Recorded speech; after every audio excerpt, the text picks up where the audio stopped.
All right, again, definition of continuity.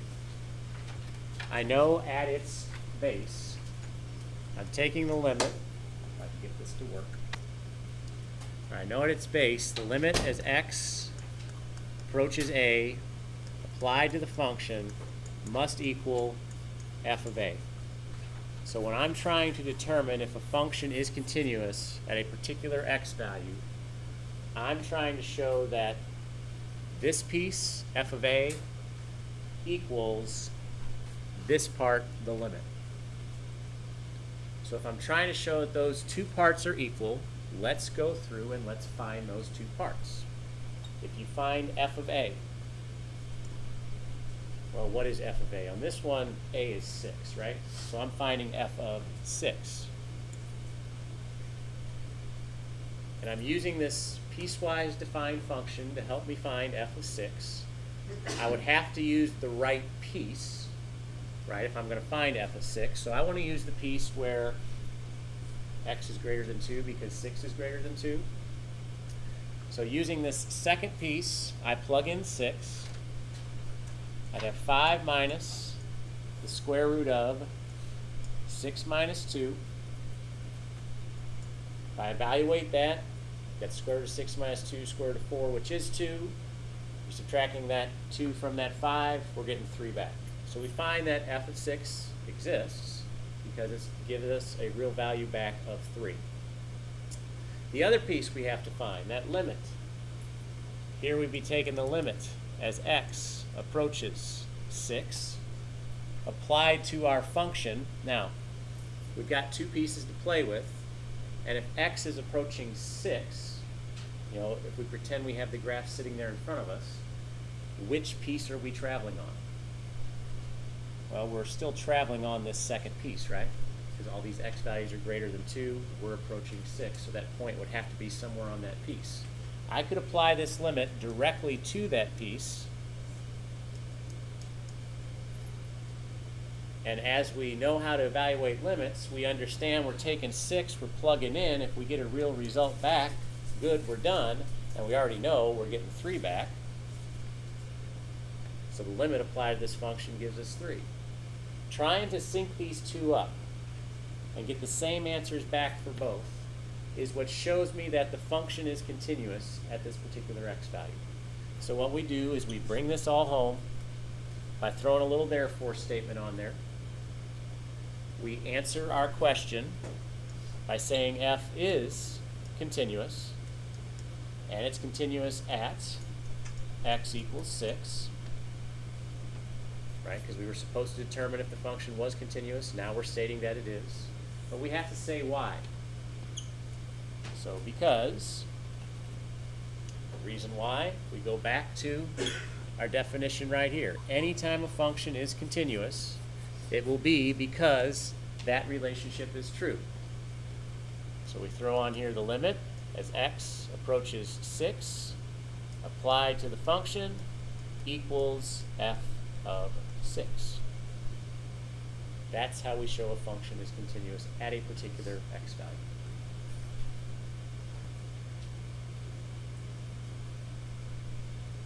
And so new continuity problem, different x value. We start the same way as we did on the previous problem. We take what x is, we plug it into the function.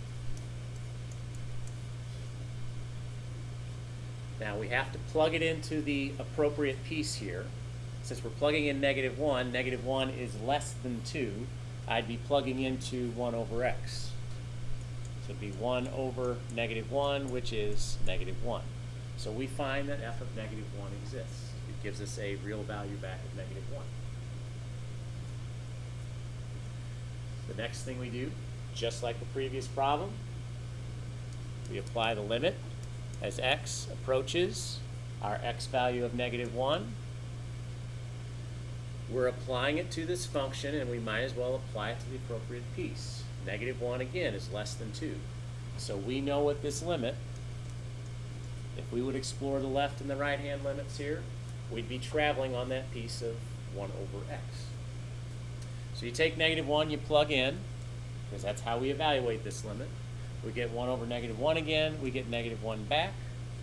Obviously, this is the same as this, meaning f is continuous at x equals negative 1, to answer our original question. And then we say why. The reason why is because the limit as x approaches negative 1 applied to our function equals f of negative 1. We go back to the foundation, which is the definition for continuity.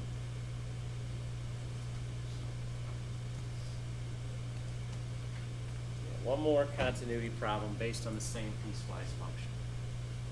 Is this function continuous at x equals 2? Well, sticking with the same approach as before. Take what x is, take 2, plug in. We got to plug into the piece where x would be defined as 2. Well, down here, x is greater than or equal to 2, so it could equal 2, right? We'll plug in 2 to the second piece. As I plug in, I've got 5 minus the square root of 2 minus 2. Now that's the square root of 0, which is 0. Subtract from 5, get 5. I find that f of 2 exists. The real value I get back for f of 2 is 5. Next phase is the limit. So we're going to take the limit as x approaches this x value of 2. All right, now we're going to apply this to the function. And kind of bear with me here for a moment. Notice I haven't picked a specific piece. I haven't picked a specific piece because I noticed that this value in question for x2 just happens to be kind of our breaking point up here for the piecewise function. Meaning to the left of 2, my left-hand limit idea, which would be less than 2, I'd be working with this piece. And to the right of 2, which would be greater than 2, my right-hand limit, right? I'd be working with this piece. And anytime I do a limit, I have to be aware of what's going on with the left-hand side and the right-hand side. So anytime this value right here is the same as the values up here that make up my breaking point, so to speak, I'm going to have to branch out on the limit and take a limit as x approaches, in this case, 2 from the left, and take a limit as x approaches 2 from the right. Now I have to be specific about which parts of the function I'm applying that limit to. From the left-hand side, which would be less than 2, I'm applying the first piece, 1 over x. From the right-hand side, which is greater than 2, I'm applying the second piece, which is 5 minus the square root of x minus 2. Now that I have specified the pieces I want to play with, think about how you evaluate these limits. I'd be taking 2 here, plugging in, see what I get back. In this case, I get 1/2. Over here, I'd be taking 2 and plugging in. I've already done that once. We know we're getting 5 back. From the left side and from the right side, I get different values, right? So what does that mean about the limit? It does not exist. That's a problem for continuity. Once any of these parts fail or don't align with each other, we know that the function is going to be discontinuous at the value we're exploring for x. So our therefore statement on this one, f is discontinuous. It's discontinuous at x equals 2.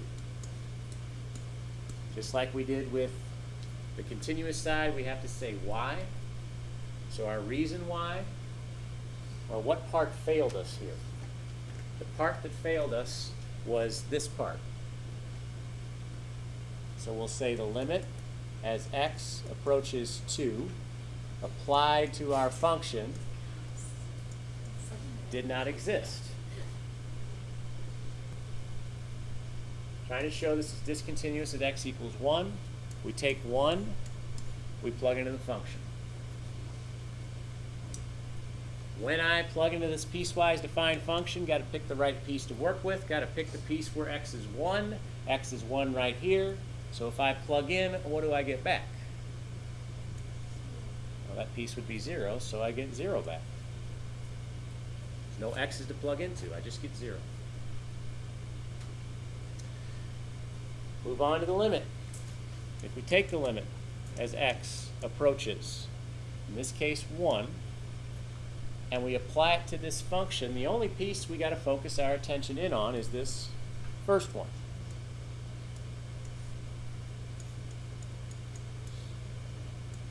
Now, if we know where we're going with this, yeah, we're going to have to do left hand, we're going to have to do right hand, and we're going to apply it to the same piece. But something else you might notice too is if you took 1 and you plugged in right away anyway, what would happen to this? If you plug in 1. It wouldn't exist, would it? All right, so it kind of looks like that might be true, right?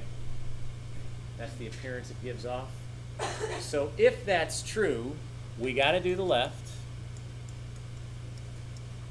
apply to the same function, got to do the right, still working with the same function.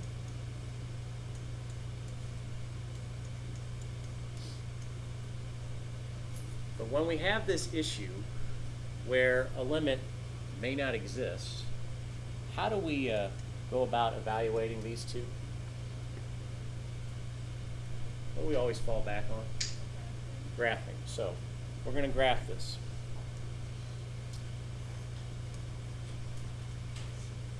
When you graph it, you plug in this function of -1 over that quantity of x minus 1 squared.